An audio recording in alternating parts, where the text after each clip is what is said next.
Thymesia, the debut title from Taiwanese developer Overborder Studio, is an action RPG Souls-like taking place in Hermes, a land overrun by plague. You control Corvus, a mysterious character who can harness the power of the plague against enemies and is the last hope for the kingdom. When the plague starts sweeping across the land, filling kingdom after kingdom, Hermes is one of the last to stand thanks to its use of alchemy. This soon goes full, however, with monsters and death flooding the streets. Corvus has to veer into his memories with the help of Izumi, a red hood-wearing girl who helps his recollection, whilst also acting as a source of checkpoint. Each memory acts as a different level, with its own unique setting and final boss. The enemy designs range from the subtle to the outright horrifying, with the corruption causing varying degrees of mutation. Most enemies you fight will appear as crazed villagers who have succumbed to the corruption, but you'll also face the odd knight with more divergent appearances, such as a giant swollen arm that they use as a club, or crystals sprouting off their back that greatly increase their health pool. The design of Corvus himself is handled with an impressive simplicity, conveying the Plague Doctor aesthetic in a deadly and menacing way. The world building feels a little more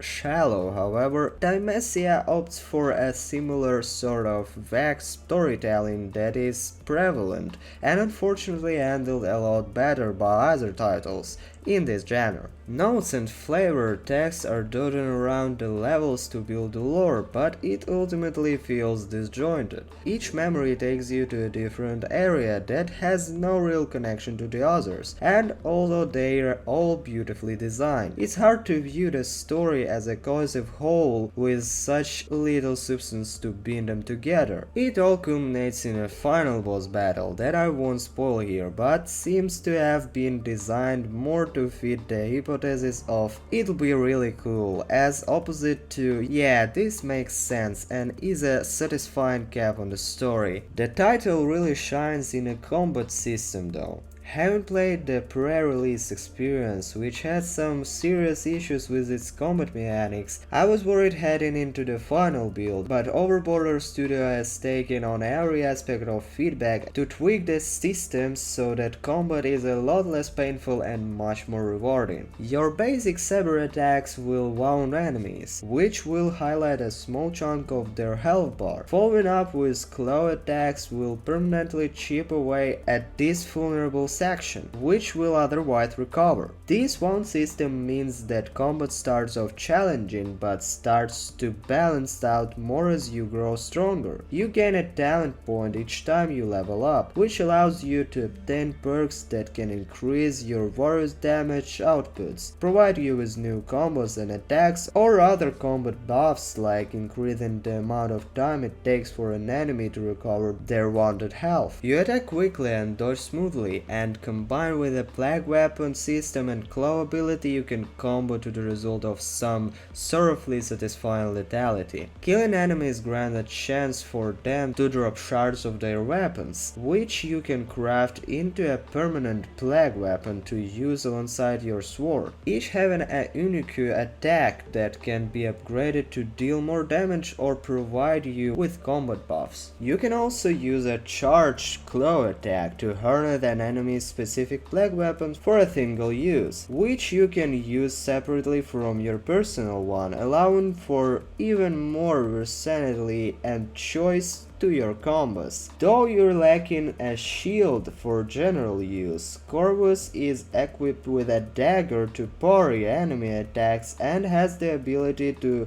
throw dagger-like features at enemies to parry or interrupt their charge attacks. These charge attacks cannot be parried normally, so you have to be ready with your features as soon as you see the telltale green light that shines above an enemy's head before they leap into a charge attack. Another area where Thymesia excels is in sound design. There is a gratifying clan of steel for when you parry attacks, and the overall mood of each level is portrayed just as well through sounds as it is visually. The score also shines, with the musical themes of the Twilight Circus boss fight being a personal highlight, a sort of whimsical circus funfire with a deeper, sinister subtlety almost lately flowing through it. There's also a particular musical cue that triggers when you're low on health and getting engaged by an enemy that drives a sharp tenseness into the moment, triggering the adrenaline you might need to focus and pull off the last-ditch dodge or parry. I tried to go the entire review of Thymesia without making direct comparisons to the Soulsborne series, but reviewing a Souls-like title without addressing those similarities is evidently the Dark Souls of video game reviews. Thymesia is a melting pot of From Software titles, taking the dark moodiness of the Dark Souls series itself, bleeding it with a dash of Bloodborne Gothic, and topped off with Sekiro-style parries, as well as its own take on a posture vitality mechanics through the wound system. Thymesia falls short when it tries to emulate the atmosphere of the Soulsborne series, but exceeds when it allows itself to be itself. Anyone approaching this title in hopes of reliving